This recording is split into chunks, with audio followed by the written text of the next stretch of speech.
Assalamualaikum warahmatullahi wabarakatuh. Alhamdulillah nahmaduhu wa nusalli ala rasulil karim.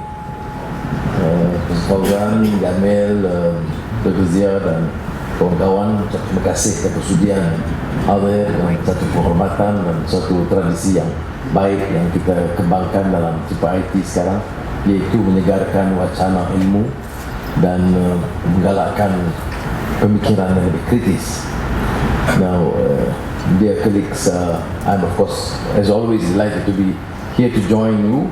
I don't claim to have expertise on future studies. The experts are here, and but I think it is important at this stage that we see the need for a new focus and emphasis on critical issues that affect Muslim society and humanity at large. How do you then deal with problems of the present? It's also by our ability and capacity to anticipate, critically evaluate what is in store for us.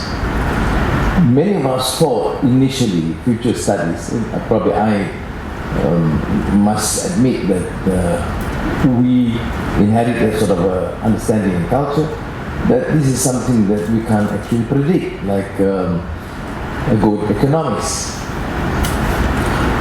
You can't actually predict the future because the pace of change is fast and unprecedented.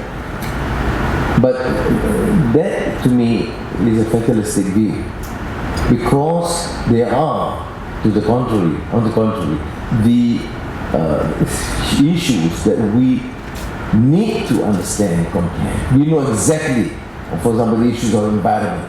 Probably the extent of the damage may not be known, but we certainly have to deal with it. We will only be deemed to be relevant in the next years and decades if we can somehow anticipate. But this can be done, which is my first point, is the need to inculcate this new critical thinking among our students and our youth. Muslim societies, by and large, contrary to the classical tradition of critical thought, has been somehow rather duped by the new conservative elements. You use new conservatism in the West, particularly in America, but I think there's also new conservative trend in the Muslim world that do not encourage critical thinking. And as a result, we have this notion of absolute subjugation to the ulama, or the rulers, or the confusing or absurd notion of wala, or loyalty, unquestioned loyalty to the chief, which is of course problems affecting us even on under our understanding of what Islam is going to be. You know, there's a controversy here recently on Zakir Naik. Yeah. So the issue is whether you are Muslim, then you must support the Muslim position. Now, if the person is disliked by the non-Muslims, that means that person is right. And this is, of course, completely irrational, contrary to what Islam stands for. Because Islam stands for justice. It does not matter whether the person happens to be called a preacher or a secular intellectual. We must assess critically based on what is right and what is just. That's what Islam teaches. But you know, the politics here is so difficult. I mean, you must, if you are a Muslim, committed Muslim, you must therefore support it, right or wrong. Even when he decides to abuse our brethren or sisters who happen to be non-Muslims, to send Chinese back to China or Indians back to India. And you are there because a person is a Muslim preacher, you must therefore support his contention. Now, it's easier said than done here in such a forum, but it is difficult around the Muslim masses, because the Muslim masses generally still subscribe to the neo-conservative outlook. And this is our challenge. If you talk about the future, if you allow this trend to proceed, then we will be relegated to the background. We will never progress. We will never be champions of liberty or democracy or representing humanitarian principles of ideas. But more pronounced is the notion of justice. We will never do just to the community and to humanity at large. Now, I mentioned environment briefly, but the experts are here. It's very difficult to talk about when you bring an assembly of experts in their fields, and a political leader normally is only journalists who have to pretend to be very smart on all subjects. But I do appreciate this effort, because I mentioned environment briefly, on Islam, the understanding of Islam. Because if you do not deal with this issue, what happens in the next 5-10 years? Certain projections necessary. Some are based on mere conjectures. Some are based on facts. You know for a fact that there will be environmental degradation, and you may not know the extent, the pace, but you have to then formulate policies, programs, and action program to deal with it, at least within your capacity, within the country, and to mount enough pressure to the international community to take the necessary measures. On Islam, which of course, since the TIITs, International Institute of Islamic Thought, we have been grappling initially with the issue of Islamization of knowledge, which I thought in the 70s, 80s were quite critical in the environment, an environment which has no respect or recognition for Islam and Islamic disciplines. So you have to give this initial jolt to say that Islam can be the answer to all the problems. So it becomes Islamizing. And I think when we, after decades,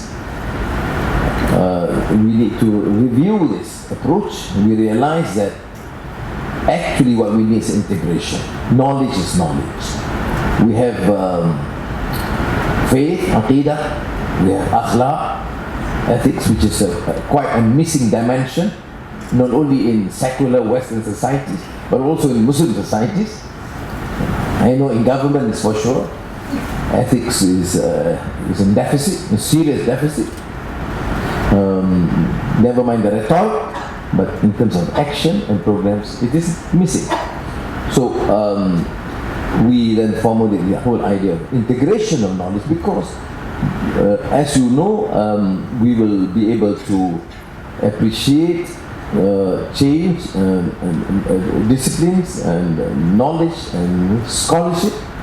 We take a more liberal, open view. Must you say that the moment a new idea is formulated by a non-Muslim or a secularist or an atheist for that matter, they must necessarily be suspect? My answer is no.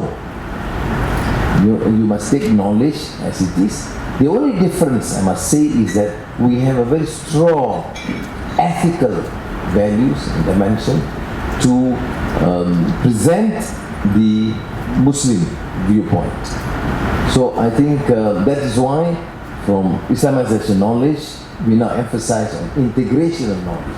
But essentially what we need is to integrate both the classical understanding, and which Islam has lost for a few hundred years now, and the moment you acknowledge the fact that science and development of knowledge is now essentially a Western phenomenon. I know Zia wouldn't like this sort of emphasis, but to me it is quite a reality, not to allow us to be too submissive. But if we start with a critical mind, that premise of critical thinking, I don't necessarily worry. Because we understand also, like capitalism, which has been like an accepted fact now. Nobody questioned the need for capitalism for decades after the failure of socialism. Right? In Russia and China initially, and when Russia and China start navigating in their own way, politically maybe still repressive, but economically rather capitalistic. So the world somehow rather acknowledge this is the answer. But you also realize the unbridled capitalism without strong ethical dimension has caused massive problems for mankind, either in the form of exploitation or inequality or pockets of poverty in the midst of plenty. And even here in Malaysia, although we did embark, for example, essentially the new economic policy in 1971, they've attracted the dialogue and discourse in Indonesia to a large extent. My colleagues in Indonesia, for example, are Pak Anwar, this is the solution, because the Chinese Taukes, Cukongs are taking over everything. We need dasar ekonomi baru, new economic policy for Indonesia. I was in South Africa, and Mbeki, and later on even Zuma said we have to adopt this, failing to realize without critical evaluation and thinking what was taken is actually a policy with all its weaknesses and defects. A policy that is race-based cannot be sustained and supported from the viewpoint of Islamic ethics. Secondly, the policy is still would allow for not only unbridled capitalism. The whole concept of development is the same. It's just that you take that concept of development and repackage it so that you can bring along the Bumiputras and the Malays to keep them in place. Thirdly, what happened is because ethics is a missing dimension, what happened is that you create this new crop of coteries, the cronies around you, to enrich the few. As a result, after 40 years of new economic policy, the inequality and the coefficient between among Malays has widened. I mean, Fatimah Kari and some, I think Aslam can bring his 40. If he does, he cannot bring them, better refer to me. Which is a problem. Okay, the new economic policy is problematic in the sense that you don't resolve the problem of poverty. I'm not saying it's complete failure, because in terms of social mobility, education opportunities, yes. But I'm talking about the lack of critical thinking and the unpreparedness to view the future. Because of our neo-conservatism outlook, that we have to generally accept a stated policy. First is capitalism.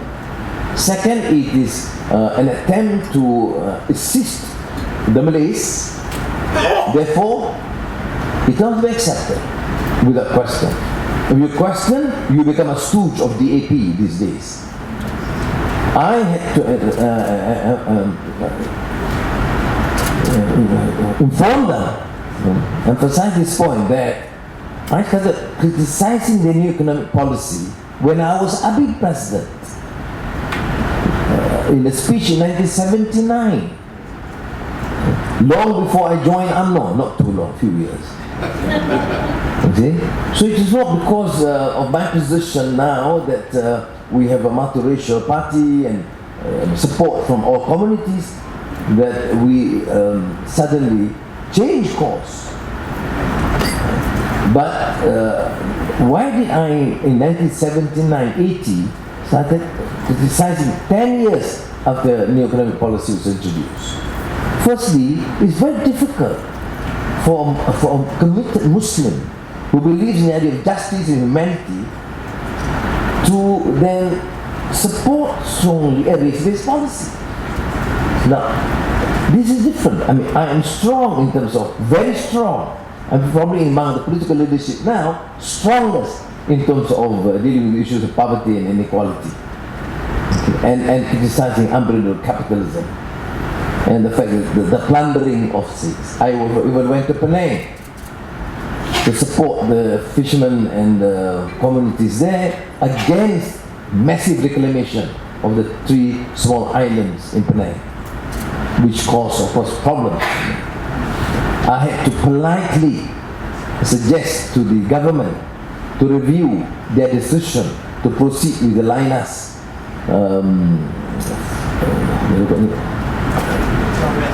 rare earth sort of industry there, massive investments from Australia. So I just want to make it a point that, you know, we need to remain consistent. But what I'm saying is the need for critical thinking to look at the future. If you're like even at the future of the Malays, I believe and I'm convinced that the welfare of the Malays and the Muslims will be far protected under a new economic agenda that is just, that checks on unbridled capitalism, that protects the environment, that gives emphasis for the poor and deal with the issue of inequality. So it's not a zero-sum game. You reject new economic policy does not mean you're going to condemn the Malays to poverty. You see, but the danger was, not only was the problem here that after we have seen in 40 years, we have a group of elites and economists and Indonesian intellectuals completely subscribing to the new economic policy. And in Africa, South Africa, they did that. As a result, they breed cronyism and massive endemic corruption that led to the downfall of Zuma recently. Okay? Now, so from Islam I move on to the economic in terms of local issues. Because some people say, we are talking about general theories, about general policies, but probably not practical in terms of our society. It's not true. That's why I talk about universal Islamic view, but we also talk about how we deal with specific issues like the issue of zakat night, or economic issues. We talk about unbridled capitalism and environmental degradation, and palm oil, which is a problem. Now, the moment you say you support the measures to check on the excesses of palm oil, it immediately become an agent of the West, or you fall to the European propaganda, which is to a large extent true, because they view, because if it is environmental damage in China is a big issue, America is a daily affair. But my point is, it does not solve our problem. In dealing with the future, we talk about the excesses of the West.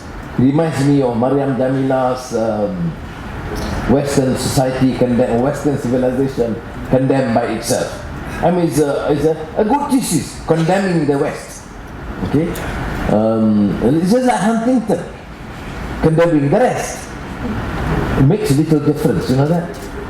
So don't only blame Huntington of being just anti-Muslim or anti-others, because we tend to present that view. I mean, I must admit, in my generation, we benefited quite a bit because we need to have some spirit and to see how strong Islam is the best, Islamia and not the West.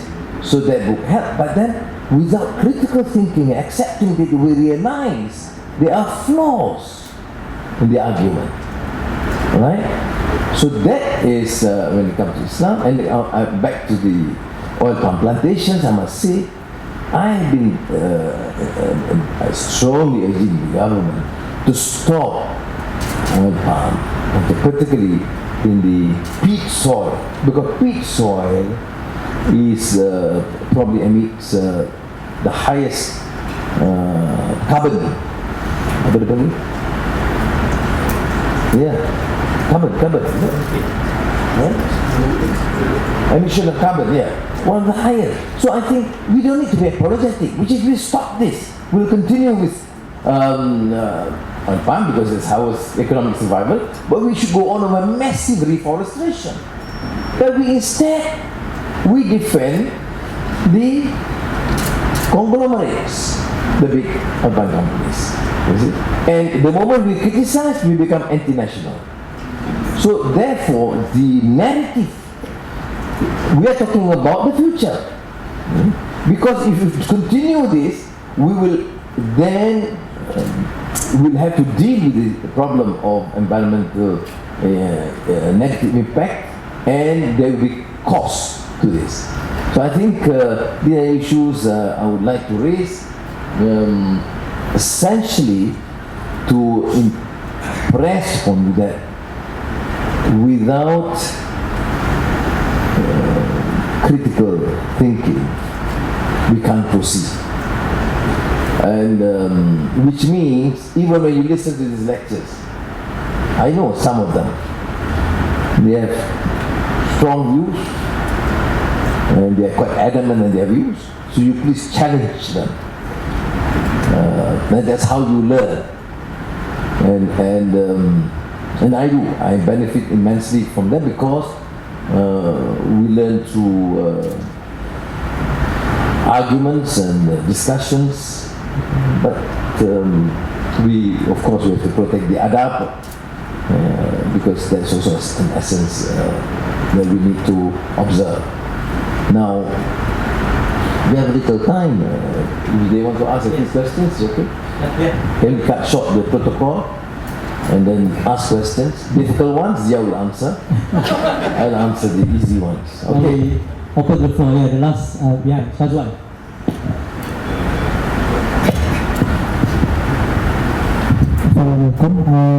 Right now in Malaysia we have the hot topic is cabinet reshuffle.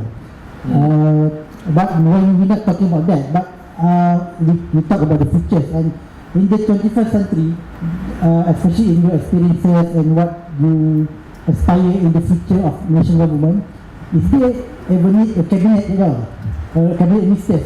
And what do you think about especially Prime Minister and President sometimes can have very powerful and usually especially in Muslim countries, they don't need ministers, or everything will be go back to the Prime Minister. So what do you think this happen in terms of having a good governance in some countries?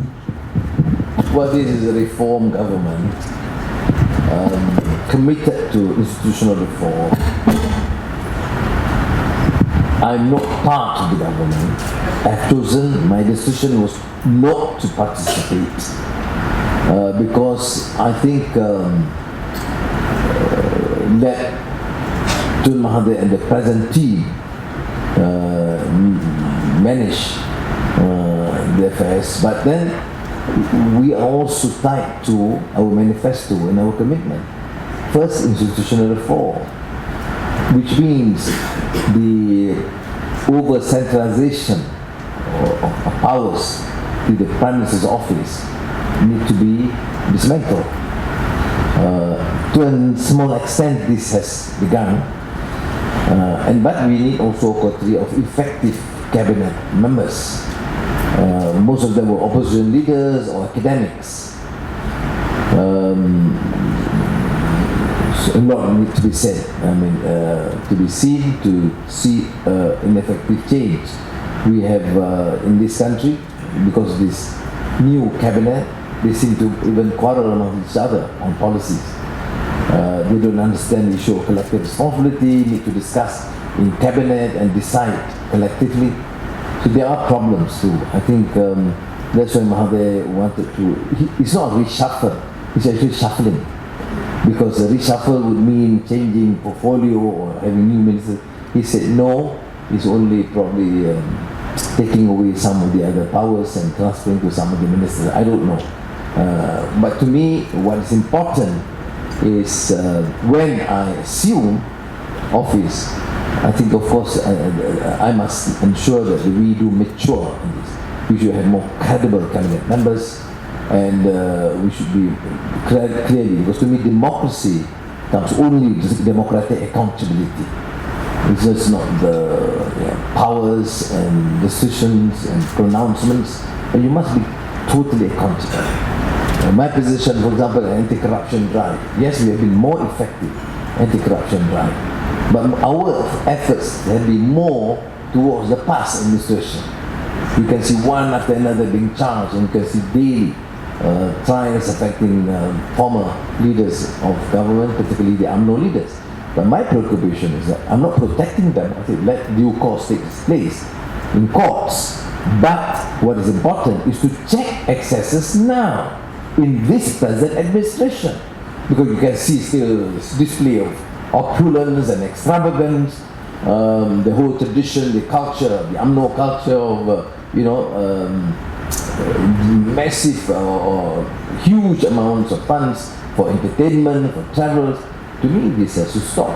I, on a private basis, in my weekly meetings with Prime Minister Mahathir, expressed his views to him, the need to rein on some of his ministers for the excesses. And some of the comments, for example.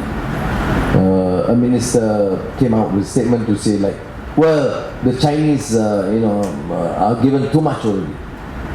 They want the Malays to sacrifice more. I mean, it's not something that you should say public. Number one, I think there's a problem with the Malays, the Malay leadership. You tend to be a bit racist when you start talking about other races or condemning other races. Yeah? People tend to do that. You appoint, you elect among yourselves the most corrupt, and you accept them to be effective. Many of my friends ask me, particularly in the when I was out of prison in 2004, I was many times out of prison, so I could mention the year. 2004, 2018, 74, 76, oh my God.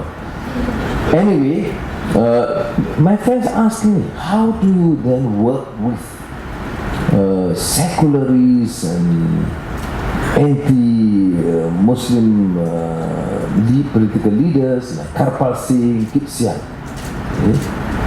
I said, first, I mean, and of course he will say that, in the country people have tried, so many Malays have tried working with them. I said, first, it was important is you must be qualified. You don't send, for example, a village school teacher to deal with these people.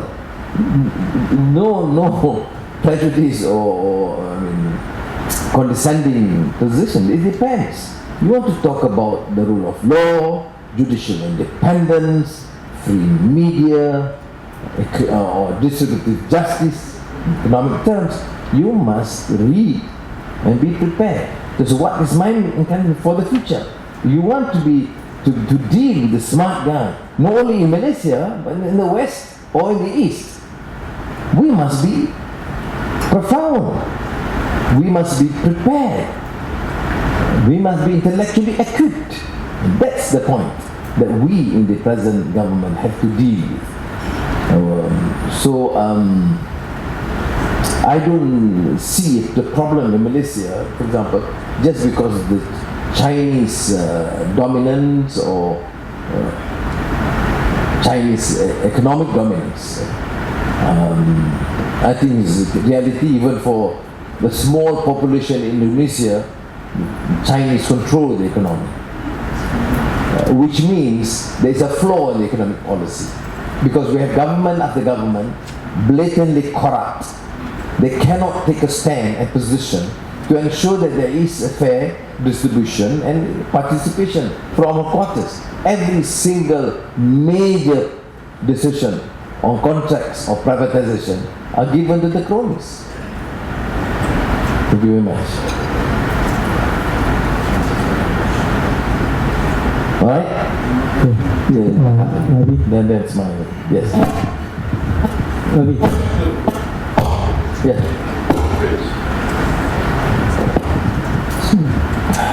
Assalamualaikum. But we were standing up because they didn't give me a chair.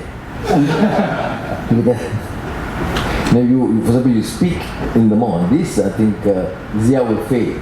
Okay, there's a respect tradition. If I, for example, give a lecture in the mosque, standing up and weathering, complete disaster. Huh? Yeah, I know, yes. But yeah, if you give me a chair, I'll sit down. Yeah, okay then. Thank you, sir, for the opportunity. My name is Afrad. I'm from Indonesia, from Tazikia University. Yeah, sitting down. Barakallah fik.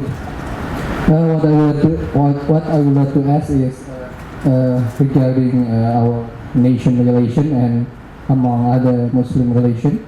How do you see the inter-Muslim countries relation now? Should we go to a so-called perfect collaboration and avoid international Muslim competition? As an example, when Dr. Omar in the training that I have in the IAUN said, when a Muslim shop owner know that his shop neighbor hasn't have a buyer, the shop owner will ask the customer who go to his shop to his neighbor shop, so that each shop can have its own buyer to have a decent income, decent quality of life. Because in order to have a decent quality of life, to protect our to achieve our maqasid al-sharia, we have to have wealth. That is my question. Please share us your report. Thank you. Wassalamualaikum warahmatullahi wabarakatuh. Now, I'm idealistic in the sense that you want to have this great community, the Ummah, etc. But I'm also pragmatic. I have served many years as finance minister. You know, in practical terms, in a global context, you have to deal with your neighbors. Your neighbors can be Chinese in Singapore, or Thai Buddhists in Thailand, or Christians, Filipinos, or Muslim Brunei. I don't want to mention Myanmar, I don't want to deal with that. So, to me, I'm practical. What's the harm of engaging, say, with Indonesia? Large population base, large potential. You see the synergy between the countries and complement each other. In some areas, of course, we can compete. But in the big industry, there are a lot of discussions even in the past. If Indonesia focus on lorries, the way we focus on cars. So we use this on expertise, jointly do it. And beyond that, then of course, it's international. For example, China, you can't ignore. They have too much resources and money. They will invest. But of course, it cannot be on their terms. In our experience, the ECRL, the East Coast Railway, which is Belt and Road Initiative for Xi Jinping, massive bribes were given to the past administration. And that's been the method. I'm not saying only confined to China, Japan, America, they are the same. They want the contracts to be awarded, they can bribe.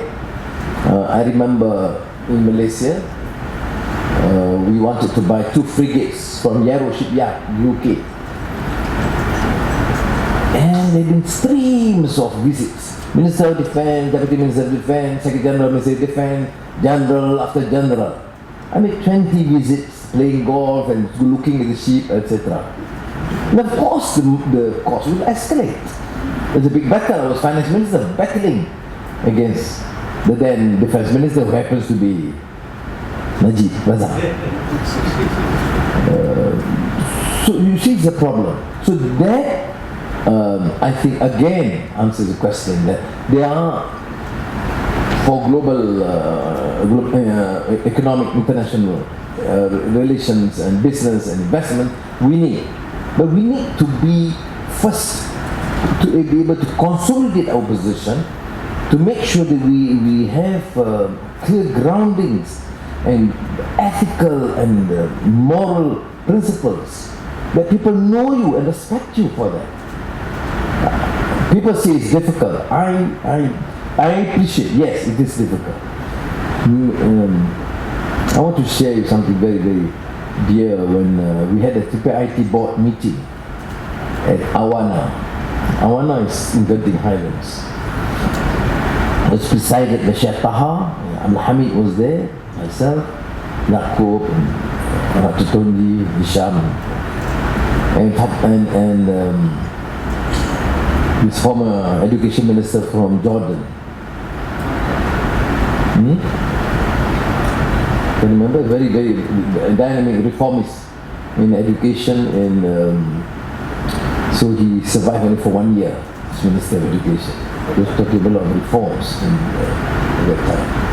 So this is kind of calls him anyway. Palestinian Jordanian. And of course, this is owned by the Genting, the big gambling conglomerate. And of course, at that time, he came down, interrupted our meeting, and I was unpleased because I was there in the meeting. I was the Minister of Finance. I just took over about a month. But Sheikh Taha advised me it's okay. He owns the place, so it's okay to go and see and polite with him. I don't feel comfortable for a big gambling tycoon to be here during my IT board meeting. But the transaction then was very important, because they offered certain things, to me, because as finance minister, you should have this, you given this. I just cut the story short. So I was polite and said, no, thank you, no. Then when I told Sheikh Taha cried. Of course, he laughed at me because he said, look, Anwar, I'm happy that you have principles, you rejected this corrupt and right. But he cried, he said, I worry about you. Because if you do this,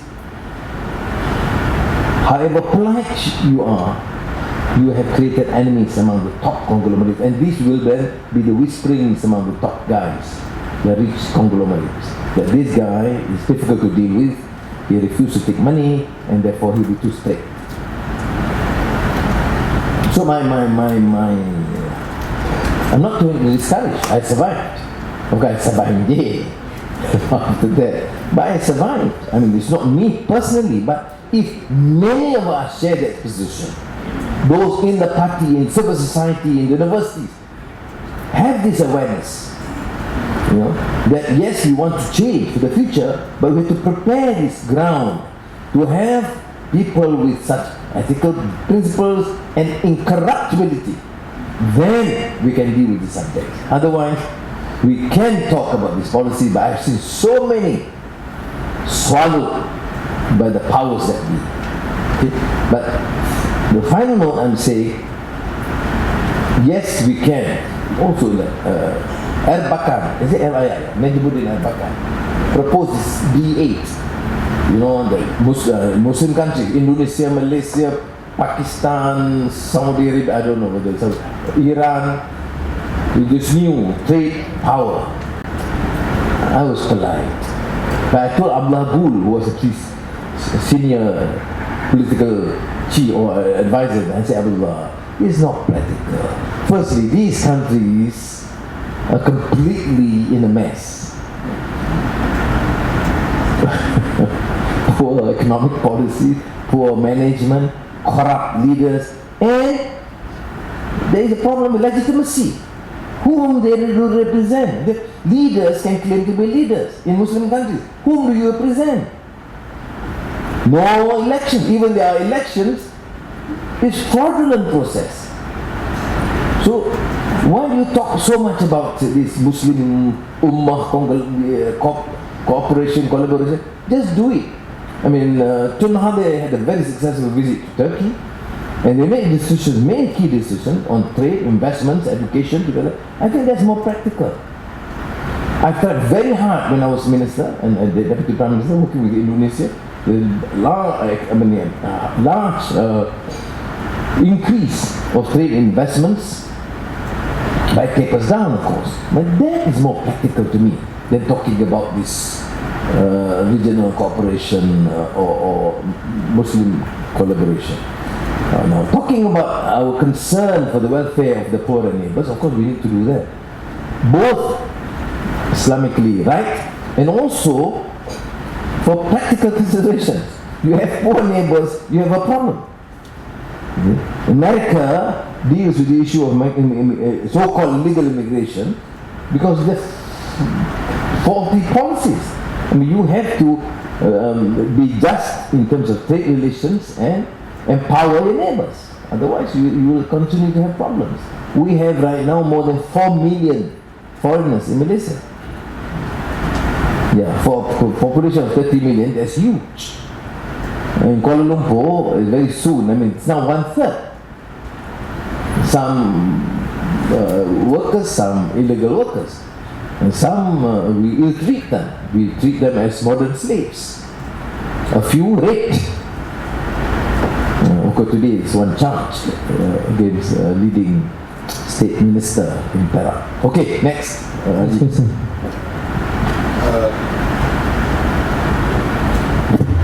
Thank you, to see.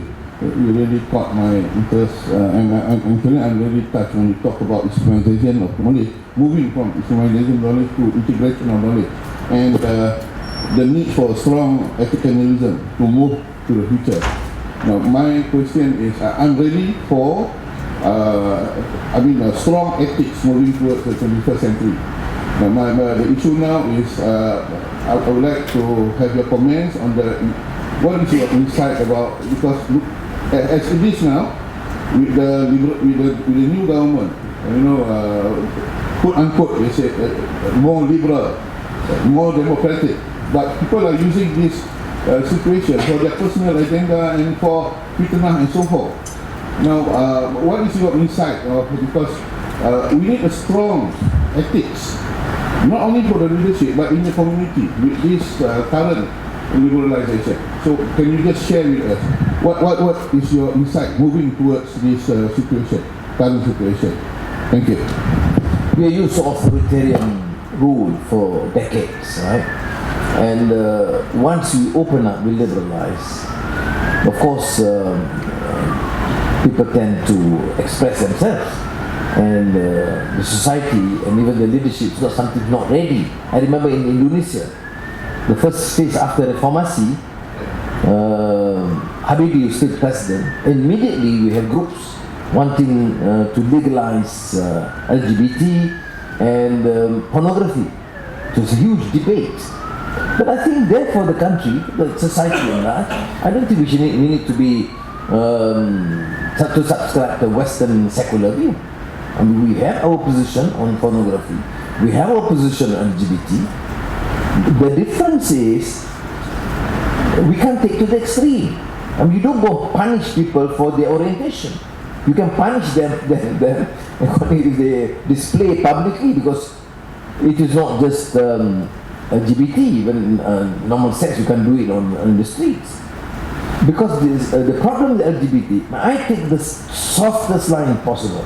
I said, it's not me, I'm not in the position to condemn any person or to have prejudice against anyone for their own sexual orientation. There's his or her business. I am a Muslim, I have my principles. Okay? Position. I think it's very fair. I'm not here to condemn people for things that I don't know or I know in their private life. It's not my business. But if they want to, for example, legalize it and call for same-sex marriage, then we just say no.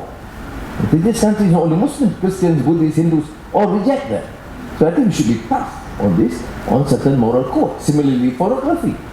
Even in the West, there's a huge debate to an extent. You can read, you can't, or you can't. But finally, Ismail, when it comes to issues, it is like the issue of internet. Or you can have, in those days they talk about firewalls.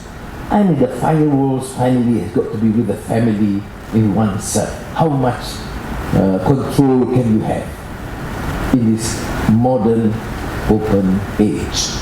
The only control is akhlaq, the education, how you educate your children, how their upbringing, to understand values and ethics. So we have a problem now, people making many demands, and some very racist, very fanatical, religious bigotry on the surface. And it has enraged societies. And I think there must be rules. I am, well, to a large extent, known to be very liberal, but I think if you start playing with race card to the extent that people go to say, like, for example, we have taken a position banning Zakir Naik from speaking publicly. There is a police position. Because the remarks getting people very upset. And suddenly, the Indian groups, particularly the Hindus, want to have another demonstrations forcing the government to deport Zakir Naik, which I think is a bit excessive, a lot excessive. I disagree. But if they continue to do that, you immediately provoke the Malay groups. And I think the police is right to ban the rally. They may not be seen to be as liberal as in America or in France. I don't care. I think our interest must be security and peace as paramount. Now the danger is you use this power then against dissidents or legitimate opposition. There's also this danger. So finally it's a very strong ethical position that one must take other than the rule of law. Sometimes we do excessively talk about rule of law, but ethical position is very important. You debate. I mean, I must say that, the LGBT rights, because of my position, which I think no Malay leader takes such an open liberal view as I did, short of saying legalize LGBT or, of course I am opposed to the same-sex marriage. You want to stay together, your bloody business. Why must you say you must recognize your marriage? Marriage is sanctity, marriage between man and woman. That is at least from Islamic position or religion. But still, I'm not in the position. I don't condemn people who wants to be on their own as a private matter. Now, these leaders, LGBT, went on a rampage. And when I stood for the by-elections in Port Dickson, they went and campaigned against me so ferociously. Although I was contesting against UMNO, which is a racist party, and the Islamic party. They didn't touch on these two parties, they just focus on me. You see, sometimes they can be very crazy themselves. They look crazy anyway, but then, sorry, I withdraw my remarks. But then, that is a position. So it's not as easy as Ismail said, because people need to mature in the process. It's an immediate, the 2 days after we took over, everything is liberalized. I remember in Indonesia, 2 days, a day, the day Habibie took over, he called up all, liberalized immediately. After a week, there was huge attack against the presidency, issue of all other problems. And people, sometimes the system wasn't ready to deal with it. They get panic. Like now, for example, a Chinese businessman attacked the army. They're wasting time, they're not doing anything, they're just sleeping. Okay. That's a Malay base. Firstly, the criticism is so, to me, irresponsible. But it enraged the Malays and affected the government. You see, the government now, the government allows for this. The government allows for these Chinese to abuse the Malays. Because there is no understanding of the fact that the government has to tolerate criticisms. And we have the capacity to counter them.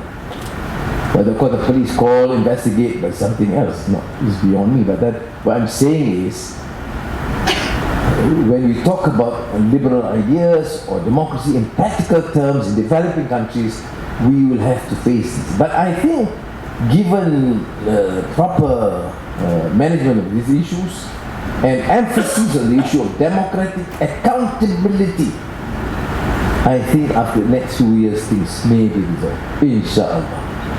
Okay? Okay, next question. Yes, Brother Idris.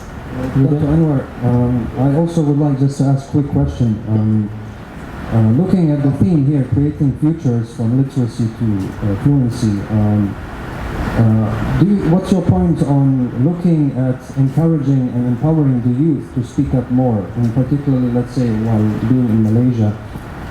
I feel somehow, while being here for almost a decade, that the youth would like to speak up, I mean somehow, like students in particular, to communicate more, exchange, but they are kind of shy. So what is the way that they can be encouraged, I mean, from the local context, between all races, of course, but let's say in particular, looking also at Muslims, I know they may be like more shy, so I really would like to see that, and the future is definitely depending on basically creative engagement and critical dialogue between youth. So yeah, just for Yeah, thank you. I mean, you're right. You don't ever suggest that we didn't have the freedom. I always said before, under this authoritarian rule, you have the freedom of speech. You can say whatever you like. I did. But of course, you are sent to prison afterwards. So, so there was freedom of speech, but not freedom after speech. So that was before. Now, my engagement, I work mainly, I started off with the student bodies and youth bodies. We speak up, but that because the system was oppressive. There is, of course, this culture of fear. And now, we are more open, and students are being quite critical of the government, of the Ministry of Education,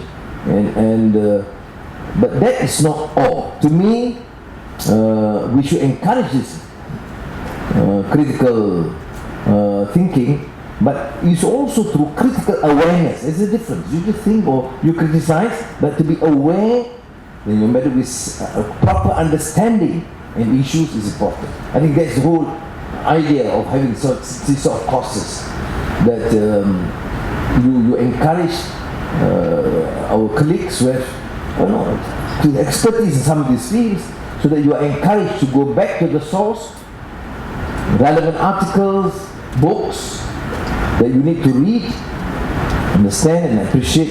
Then you have a stronger case against. Because if you can talk about, for example, this factory in Kuantan, they will have a group of experts defending that. There's always this lobby, cigarette lobby, liquor lobby, because they have the funds and resources. What do we have? We have the brain power. We have to harness them, which means we have to have knowledge and the courage of conviction to articulate these views. And as far as IT is concerned, and thank Fauzan Jamil Aslam, the new team, I think that has been the thrust now in Malaysia. I want KL, or probably Port-Dickson and Penang from time to time, to be the base for we encourage this. We can have more in Jakarta, Bogor. Saya senang di Bogor, Pak. Bandung, Sir. Di Bandung, ya, ibu kota Kriangan, oleh-oleh Bandung, ya, Pak. Okey. Ya, tadi saya sorry, somebody else? Yeah, Dr. Sri, I just would like to ask if you would love to maybe go to sit on the stage in the chair, maybe. No, it's okay. I'm Is it okay? going to leave soon. I'm going to go to public sector. Ladies and Yes. Yeah. Assalamualaikum warahmatullahi wabarakatuh, Dr. Sri. First of all, I'm glad that you're here. I just remembered you are one of the prominent figures that heavily involved with the current work out there. And you really witness up and down of the political matters and economic matters out there, and I think you have a lot of to share with us. My question is, since you bring up a very interesting point, which is you encourage us to become critical in thinking and everything. And you bring in the element of justice in everybody to be practiced in all races. and all communities. I want to bring out some interesting study about Ibn Khaldun because he also discussed about the element of justice in a civilization. So, but the point is, he emphasized that one element in order to bring in the civilization of government, it will not work because Who is this you're referring to? Ibn Khaldun in this book Al-Muqaddimah. Maybe we can correct it because I think you also read it before. Ibn Khaldun. Ibn Khaldun. Yeah, Okay. sorry. Sorry. In his masterpiece Al-Muqaddimah. So, Saya dengar bunyi Gus Dur. sorry, maaf. So, he bring out that actually one element is not going to work. When you bring in one element in the policy making or in order to make it something, it's not going to work because they actually the elements are interrelated. Let's say we bring in justice, we also have to bring in the strength of the government, and then there's condition of the people, and all of them are related. So I want to ask something since you encourage us to think critically. What do you think that by bringing in justice currently, it will gonna work? But because our others feel that the other elements are not going to work yet, so what do you think about it? Thank you. Well, the strength of Ibn Khaldun's thesis is that he studies society, okay? And the society without that esprit de corps, the positive asabiyah, not the negative positive asabiyah, will bring up society to be elevated from Umran Badawi, the nomadic civilization, to Umran Hadari. Okay. And the lessons learned when the second generation, corruption, abuse of power, repression, then there will be a decline. Then came Toynbee's cyclical theory of civilization. But then your point is, why do you then stress on the importance of justice? Because you may not win. The point here is not winning or losing. Winning is not a matter of forming a government. Thank you.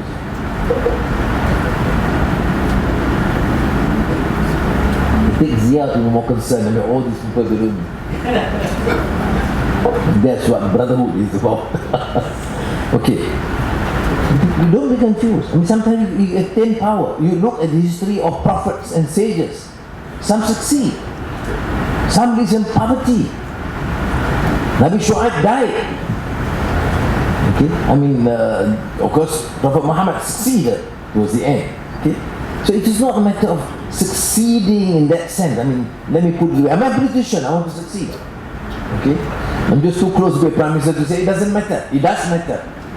Because I think I'm obsessed with it that we need to change.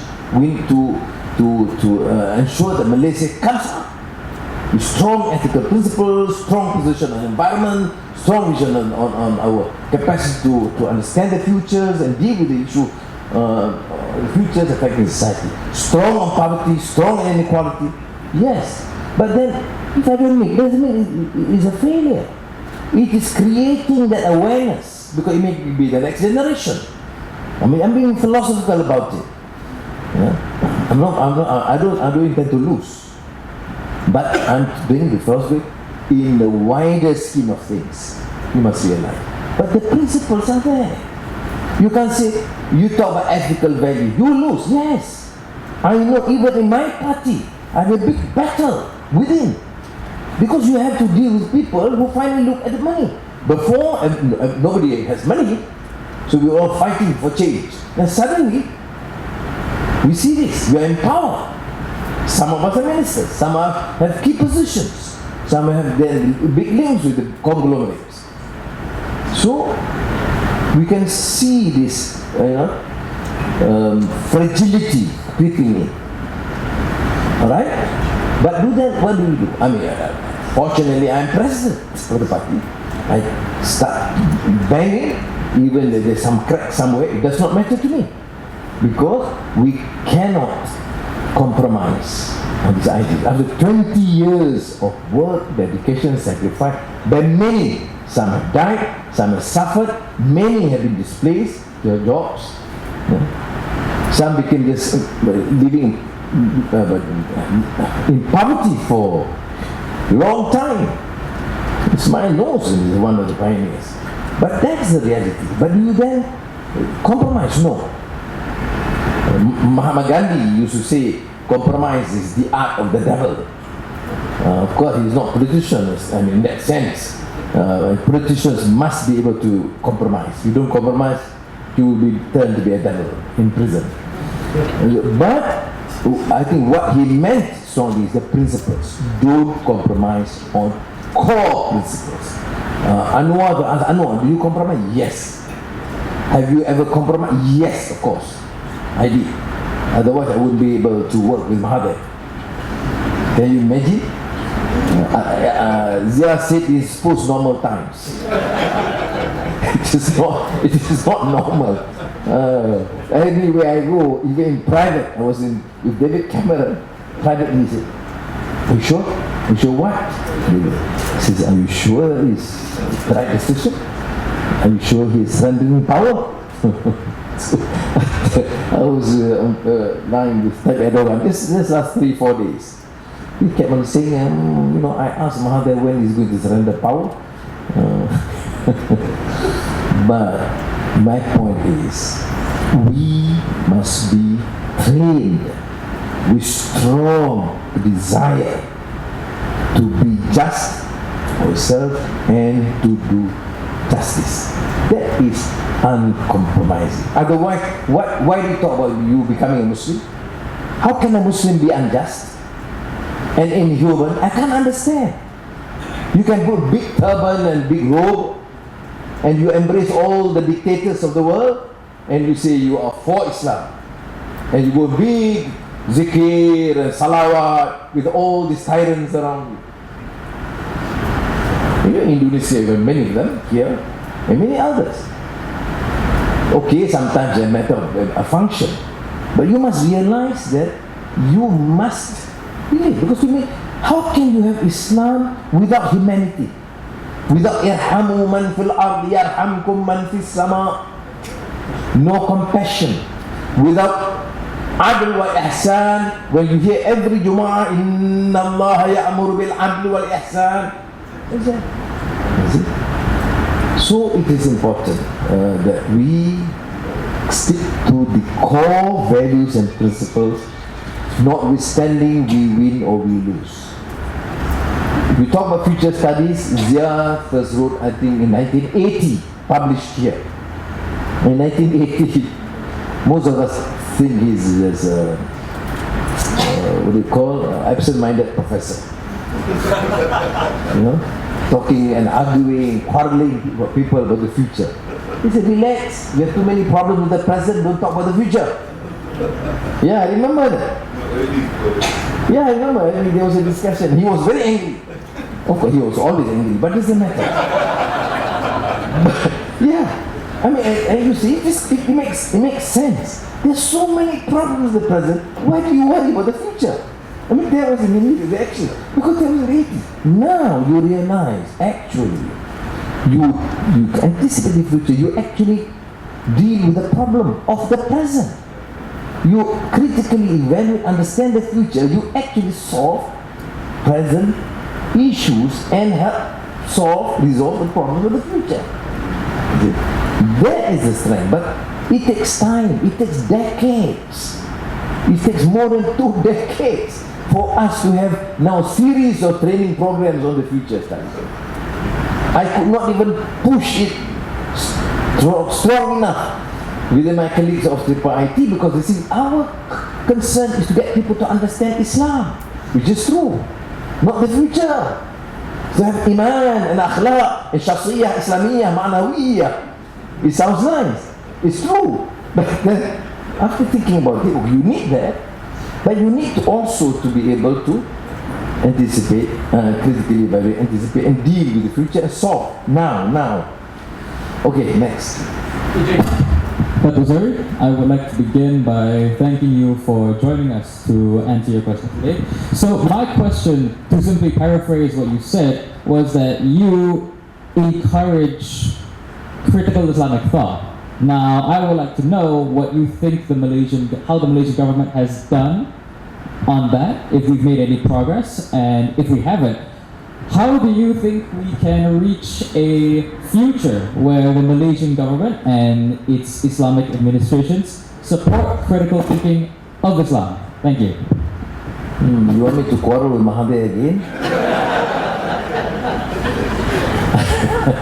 I think for the present, to be fair to the present administration, they have to grapple with too many problems. Huge debts, endemic corruption, fragility in the democratic setup, and on this siege mentality, the Malays feel that they're being harassed, and for the first time they realize there's more pronounced or outspoken non-Malay leaders making demands, so they feel threatened, and then they be talked about Malays supremacy and rights that threaten the non-Malay. So there are major issues now. I think for Islamic identity, of course there is some efforts of the government. I don't think essentially they share these views yet.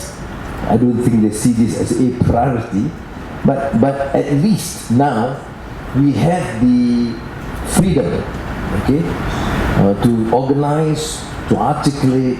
We don't feel being harassed by the special branch or threatened. So that's why I've been encouraging at least to Priority and many others. In fact, I also met, I didn't to meet in Hajj last week, but did speak to Sheikh Yahya, Sheikh Omar Sulaiman, Sheikh Yassin, I mean the more prominent da'is that have a big appeal among the young. I said I will invite them here and talk about future of da'wah and dealing with, contemporary issues and anticipate the future. Because I'm not saying that this is not important. We have both. So we will continue to do this, and I'm sure we have enough colleagues in Indonesia that should be able to spearhead similar programs. We can discuss with them.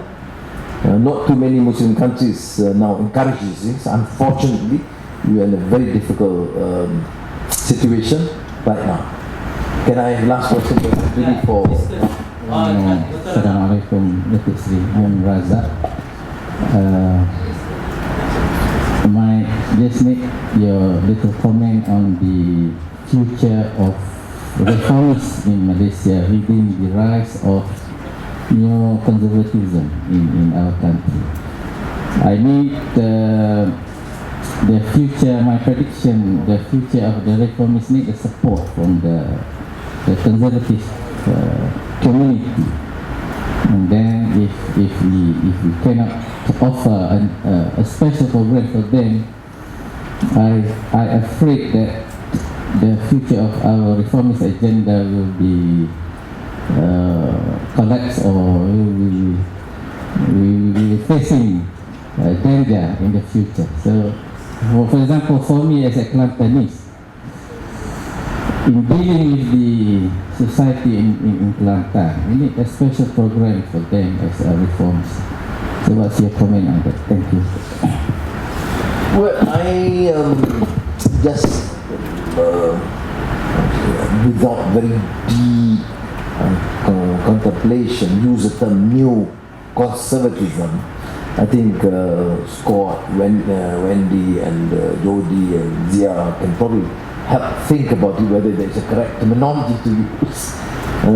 But I've said it quite a number of times in some of the speeches, because for the general elites or Western audience and intellectuals, they understand neoconservatism in the States. So I also refer this saying, although the thinking may be different, but then essence is that they are tied to very conservative ideas, what Islam is, what Malay is, and they then project this as a policy intolerant and refuse to have any meaningful discourse with anyone. That's their position, that's it. Even Muftis take that position now. This is a Malay country, period. I mean, Yes, we have in historical antecedents. This is a Malay country. That's why we have Malay Raja, Malay Sultans, or Bahasa is the official language. But it's not a Malay country now. How do you know, after 6 decades of independence, where you have Chinese, Indians, citizens for the last century, and suddenly you say, no, it's a Malay country. No, it comes from a relatively more progressive mufti. So I would say this new conservative ideas are strong, not only among the more traditional society in Kelantan. You know, ideas of Waliullah Dahlawi has been promoted quite extensively in pockets in Kelantan, but it did not manage to permeate across the society, because Waliullah Dahlawi talking about society and governance and justice other than they just set of rituals. And even between the battle, which is very prevalent in the Malay world, between Wahdatul Wujud of the spiritual dimension of the Arabi and Wahdatul Shuhud, he then tries to merge, to say, look, both are right, and not we should not be unnecessarily obsessed with this. We should move on progressively and getting people to think aloud and appreciate the differences. So they try. I'm not saying that they fail, but certainly they have not succeeded. And that is why we come out with this in TPIT since the 90s. Sheikh Taha and Muhammad Al-Ghazali came out with the idea of emphasizing on the issue of the higher objectives of the Sharia, the maqasid of the Sharia, which is peace, justice, compassion, and protecting property, etc., which is democratic in that sense. And Khadawi included freedom, human rights. I think this has not gone down. So my discussion with my colleagues in society is this: we have a group, of intellectuals and elites and discussing all these difficult issues. I say yes, but it has come down. We've got to engage with the younger segment, with people in the 20s, in the 30s, in a massive manner. We start with 60, 100, etc. And I think I thank not only the IT here, but also Aslam for bringing this economic students and lecturers and for the camp and to participate in this. And I think it's quite commendable for what Aslam is doing, bringing and encouraging them to talk not only in terms of pure economics. You see, this compartmentalization is also problematic. I mean, extending the program here. Because you talk about strict, rigid discipline, it's not there. It must be multidisciplinary, as we say about Ibn Khaldun. It must be there. Which means economics must start talking about environment, must talking about governance, must talking about ethics. Ethics, yes, in economics. But then only you get this plain understanding. Otherwise, become economic. They become economists. They talk only about growth. About and very little about understanding about society, about their beliefs, some of the conservative ideas. So you have to understand. You have to understand society. So I think what we are doing here right now is, of course, an attempt. We have probably to go down to the States and to conduct things in Bahasa. And go down to the province of Indonesia. Indonesia is huge potential there. You have a huge, despite the fact it was always under authoritarian rule in the past. You see, the interesting thing about Indonesia is they have that sort of measure of tolerance of discussions among the elites. Because Islam is not controlled. Here, Islam is controlled by the sultans and the state religious department.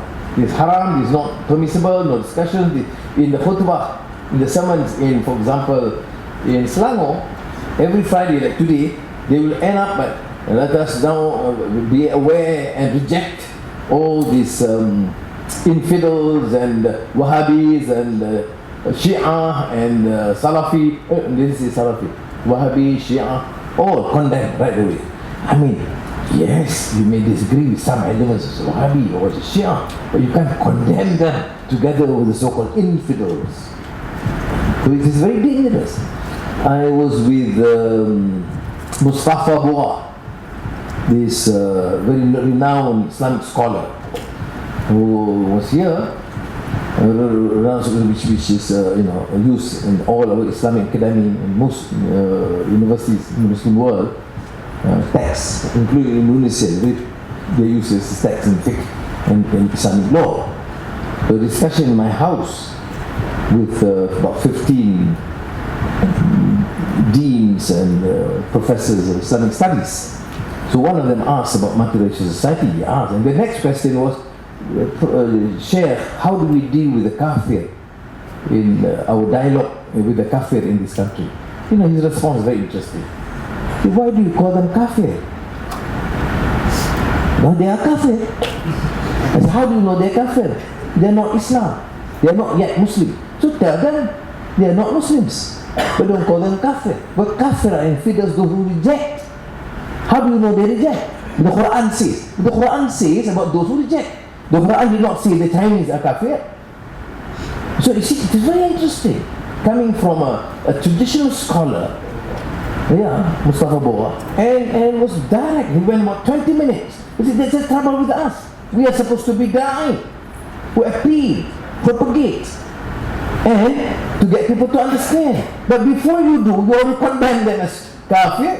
That means they're infidels, they're rejectors. Then how do you then conduct a discourse or dialogue? It's interesting. He's a Syrian. So this needs to be highlighted. And there is a future. I mean, for example, I don't think you should bring Zia to the Pondok in Kelantan. But you can bring. I like to say that he's wrong in calling Kelantan people neoconservative. Because they have always been deeply conservative. Deeply conservative. They have been deeply conservative and will continue to be deeply conservative. Yes. Right, so they cannot be neo. Yeah. And if Shah Waliullah could not rescue them, I don't know what I can do. I think there's a point there. You call it neo-conservative because it's a new trend. But actually you are right, because many of these things are all existing trends. Neo-conservative may apply only to the urban elites, because who were quite liberal suddenly choose Islam, suddenly become neo-conservative. But I think I think we should stick to conservatism probably. Okay, terima kasih banyak. Thank you very much. Thank you very much, Dr. Suriana.